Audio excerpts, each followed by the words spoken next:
illustrious second in command of Pycon UK 2016. He's our local representative. He's also extremely practiced and excellent conference speaker. We're very lucky to have him show up again. It's pretty easy to get him here, though. And he is yours for the next 25 minutes. Thank you very much, Daniele. Thank you, Corey.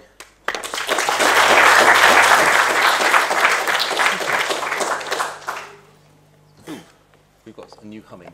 Good. Put this somewhere else. I'm Daniele Procida. Can you see that clearly enough? I hope at the back. I work for a Swiss software company called DVO. I'm a co-developer of various Django projects, which is where I do most of my work. Django CMS, which I'm going to be talking about today. I'm a developer of Django itself as well, and I'm also a board member of the Django Software Foundation, which I assure you is much less glamorous than I hope you think it is. You're very welcome to contact me on any ways you can find to contact me, and so I sometimes miss messages as I'm a bit busy, so feel free to persist. That's me on television in Namibia. And as it says, I'm actually Python software. Now, I'm going to be talking about the web, and specifically in a way about web content management systems. And one reason for that, I think web content management systems are a kind of gateway drug for web programmers. It's the way that I think most, or a very large number of web programmers get started, because a content management system is something that anyone can use, even if they're not a programmer. But they always think, well, if it only did this little thing a bit better.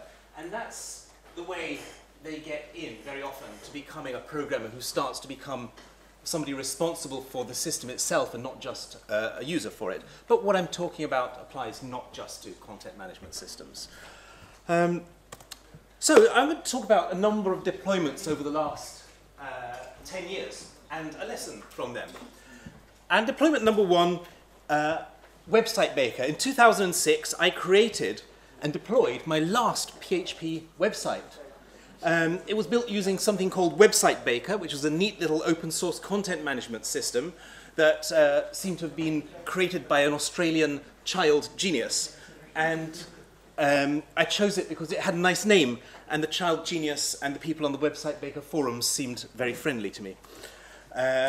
So I had a bit of a life in PHP around that time. I built other PHP sites using things like WordPress and other CMSs whose names I can no longer even remember. And I managed to deploy things like PHP-powered wikis and photo galleries and other things. And I created a number of sites for myself, or for friends, or even for clients. And some of these sites are still running today. And it was pretty successful, and it worked very well for everyone. But what's notable is that I did not know any PHP, and I still do not. Any PHP at all, whatsoever. So this is how I deployed Website Baker back in 2006. I downloaded it onto the server, into a web directory. I fiddled with an Apache configuration, and I edited a file called something like config.php. And that was it.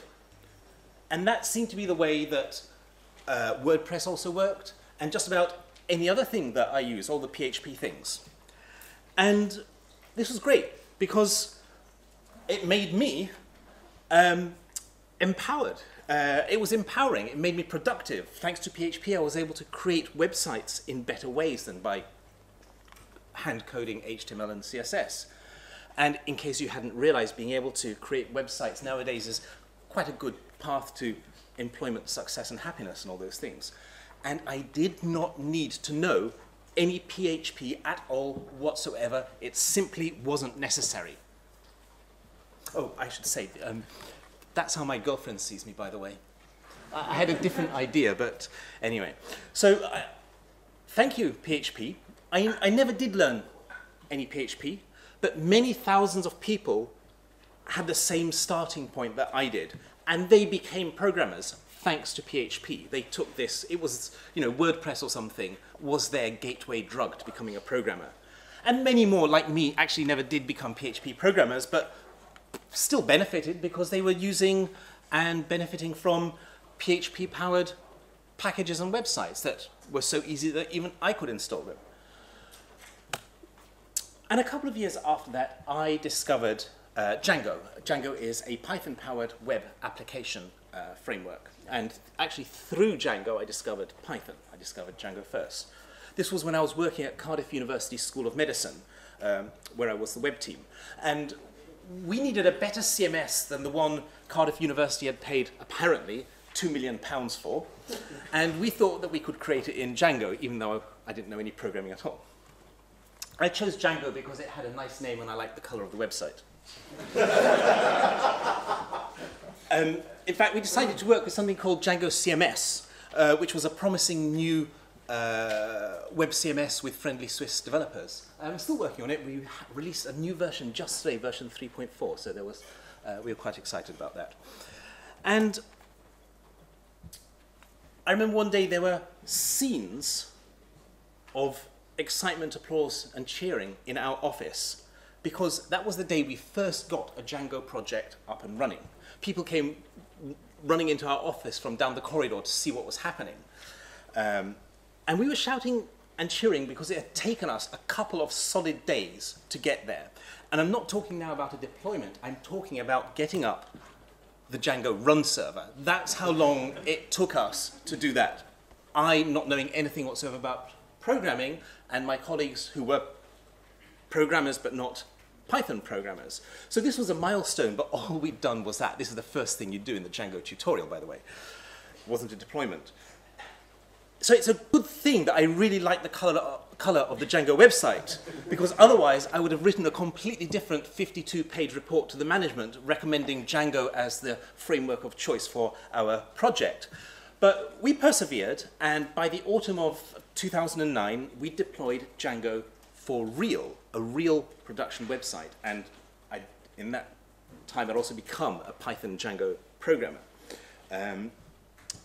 So I built some custom applications for our site, which was built in Django, used Django CMS as a core kind of publishing tool. And it launched. And everything was great. Django CMS itself had also improved. And this deployment was such an experience for us because it wasn't like the one I showed you a few moments ago of 3 steps with PHP. It looked something like this. You can't read it, can you? Good. We had to put the Django applications on the server, but not in a web serving directory, which seemed like the obvious place, but deep inside some obscure site packages directory. I know this is not really the best way to do Python and Django, but it's what we did because it was what we worked out would work. So we hacked our way through it, not knowing this stuff. We had to set up a gateway between Nginx, the web server, and the applications. We had to get the Django applications to put their static files and assets in the right places. We had to configure Django to serve media files and static files. We had to get the web server separately to serve stuff from the Django, from the Python gateway from the Django applications, and in a different place get it to serve up those static files. We had to start the Django applications so that they would even work. You know, this was a whole new discovery for us. We needed expert paid help to get it done, and it took us weeks to get to grips with the process. But we had a real Django site running at the end of it. Yeah? Until we needed to update some of the software. Now, this was the School of Medicine's site, not like the hobby sites that I'd mostly been involved with, where it didn't matter if they went down for a few hours or days. This was something that had to stay running. So we decided we'd have 2 servers. I'd do development work on one, and one would be the live server. And then when the development one was ready to go live, we'd get the information services to switch the DNS records, and then the live one would become the development server, and the development server would become the live one. And then, of course, I had to copy all of the code and files and database and so on to the development server. And I was really proud the first time we did that, because I was able to announce a software upgrade of software that I'd written, you know, professional. And nobody even noticed a moment of downtime because we had the new thing in place. You know, professionals. And then to be even more professional, I asked for and got a third server to be a backup server in case something went wrong with the first one.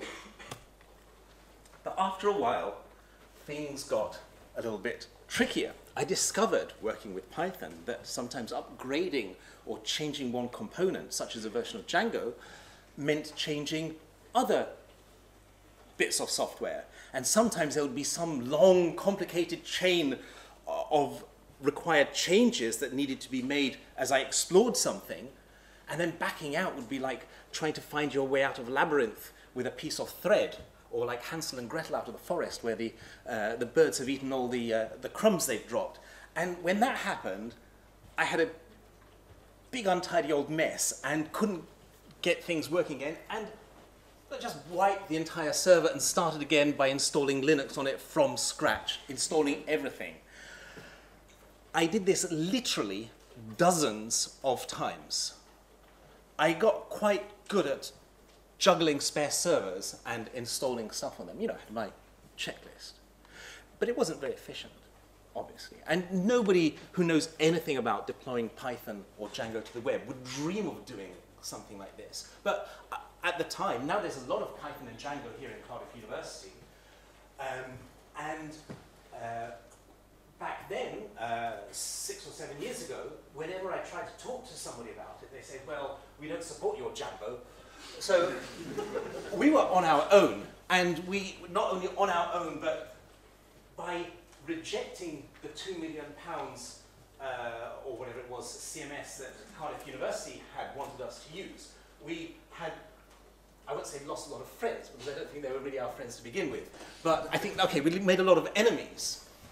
So there were people who really wanted this to fail, so we really were on our own, working out our ways to do it. In 2012, I made a tremendous discovery that changed everything. Virtual environments. Now, if you're a Python user, you really need to know about virtual environments. This is not the place for me to tell you all about them, but come and ask me and I'll tell you how they changed my life, and it could change yours too. Especially if you find yourself wiping servers clean every other week.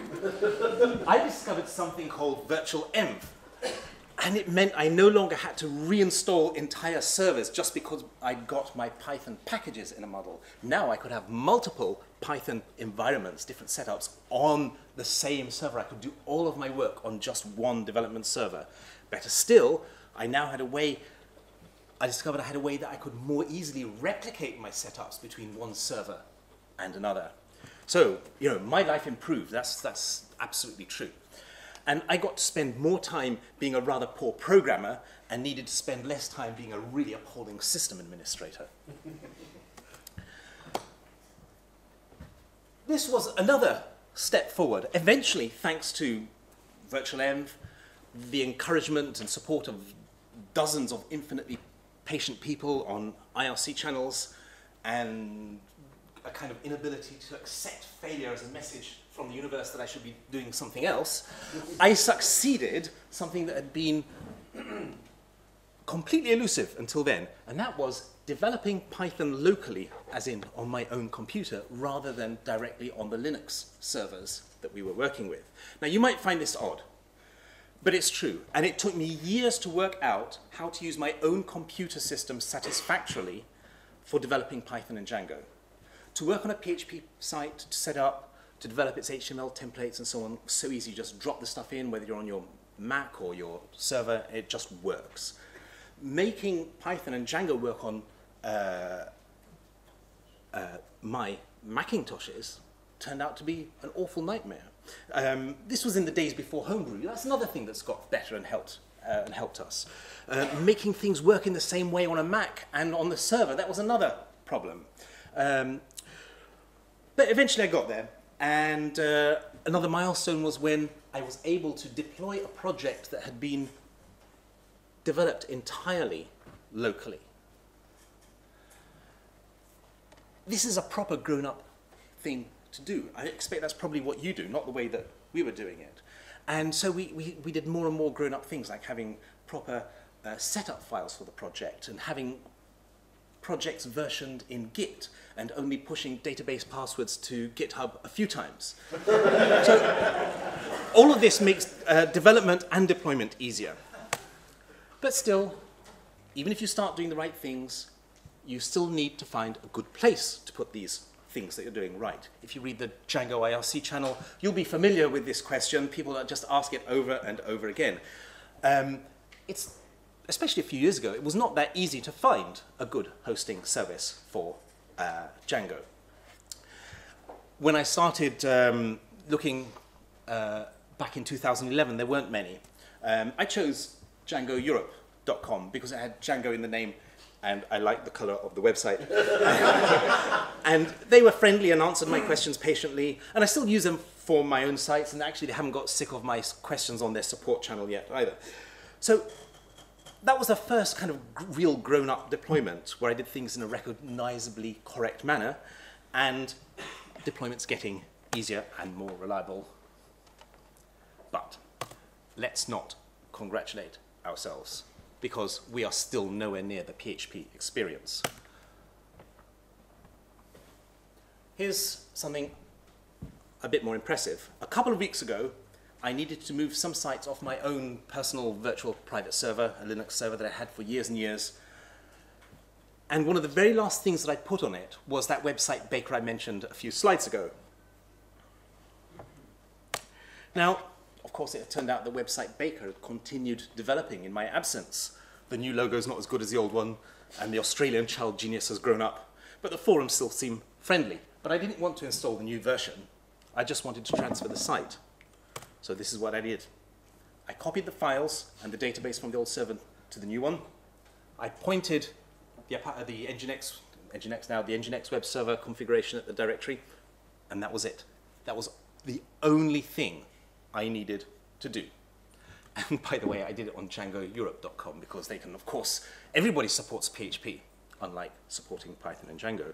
I did this on my specialist Django host. I literally copied in the Apple Macintosh Finder, yeah, a 10-year-old web CMS application and all of its content to a new server, and it just worked. So here are a few questions. What version of PHP was on the old server? What about on the new one? What version of Website Baker? Did it have any dependencies? Any other requirements? What do the installation instructions recommend? I don't know. I didn't need to know. I still don't know any PHP at all whatsoever. And it does not matter. And this is the animal that Django and Python are up against if they want to succeed, okay? This is the kind of competition. Python's older than PHP by 4 years. It should be much easier than it is to deploy Python applications and websites. The PHP way is you put stuff on the server, you serve that directory, you provide some settings, and then you get on with the actual work you wanted to do. And it should look less like this. So no wonder that PHP has CMSs that power not thousands but millions of websites. No wonder that you can find PHP programmers everywhere, and no wonder that Python programmers fall asleep dreaming of a world where things are so easy as that. No, Python's easy too, but PHP is easy to build websites with in a way that Python is not. And I know it's not so simple. I know that the way Python is deployed is actually inherently more secure than the way PHP is usually deployed. I know that the things that make people love WordPress, like the hit a button to update me, actually can represent a terrible insecurity in the system. And I know that applications that can upload executables into public server directories are generally not a good idea. I know that a 10-year-old PHP CMS is not a really good security proposition. So to tell you the truth, I actually spidered the site and just served up plain HTML files after that because I'm not that mad. But it's not enough to keep telling this to people. We need to recognize the ways in which PHP makes people empowered, productive, successful, happy, and employable on the web. And we need to find our ways to use our imagination to do it with Python. So we're on our way. We have hosting companies like Django Europe that offer one-click Django installations. Python Anywhere, there's another example. They do one-click Python and Django hosting. Not just specialists, but even companies like DigitalOcean offer one-click Django installations. And I'm going to conclude by telling you about the final deployment. I'm going to give you a little demo of Aldrin, which is the Django platform that I work with at Divio, because I got on so well with the company developing Django CMS that I now work there. And we go in a slightly different direction with this. Aldrin offers a kind of complete development and deployment toolbox. There's a cloud-based hosting and deployment platform. There are desktop tools, command line tools, and we try and give you these 4 things in a joined up way, but without locking you into a system. So everything that we do is portable, so you can take it elsewhere if you decide you don't want to host it with us and spend your money in Switzerland. So to take a leaf from the WordPress book, we have a one-click deployment system that takes you not just to an unformed Django project, but to a ready-to-go live site. And we've recognized that for many people, what's empowering is not the language or the framework, but what you can do with it in real life, in the real world, like a CMS. And we've recognized that many people who become programmers actually do start with CMSs, that it is that gateway drug. And we've built this portability into the platform using Docker, so that anywhere that can host Docker containers can host a project that was built and deployed on Aldrin. So I'm very briefly just going to show you that, if I can. So it's going to be a bit of,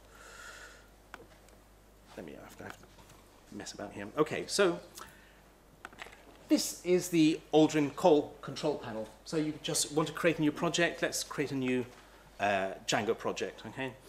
And let me just make this up there. Give it a moment. So we'll call it Pycon UK Demo 4.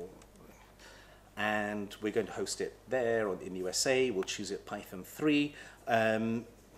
I'll make this a plain Django project. We have Django CMS or Wagtail CMS or Oscar for e-commerce as kind of starting points, but we can also make a plain Django project. And if I chose Django CMS, for example, I can even get front-end, we call them boilerplates, front-end scaffolding for your site. So if you don't want to build that yourself, you can use ours. But we'll just create a new Django project. So now this is happening somewhere in the world. It's creating the project, and then you hit deploy, and there's your live project on the web. Now, oh, my battery's not charging. Sorry. My computer's threatening to turn itself off. Phew, saved. Okay, so there's the, I'm going to deploy this. I'm going to deploy this site. It's just going to run in the background. It takes about 4 minutes or so, but rather than making you wait, here's the Aldrin desktop application. So this knows about the projects that I have on the web, and I can control them from here. I can access their local files from here. So here's one that I created earlier. I'm going to start auto-synchronizing its front-end files so that I can actually work on my local computer, and the system will synchronize files to the server. Very useful for front-end developers. Here is the command line all set up for me with Docker environments, and I can simply do go into my directory that has been all set up for me and do Aldrin project up, and it will launch this for me here on my own desktop. I can now develop locally and know that if it works here in my local server, it will work on the live site. So I'm running out of time, so I'm just going to really wrap this up very quickly. And let's go back to where I was with this. Okay, so I just want you to take away 2 things. One is, please do have a look at Aldrin on divio.com. I'm going to be here all weekend. I'd love to get your feedback on it, to find out whether you like the tools, whether the website is the right color, and so on. I'd love to know how we can help more people become Python and Django developers on the web, and help existing ones get their work better. And the other thing is I want us to keep going as a Python community to make our programmers more empowered, productive, successful, happy, and enjoyable. Because doing that to people is not a bad way to become a successful project. Thank you very much. And sorry.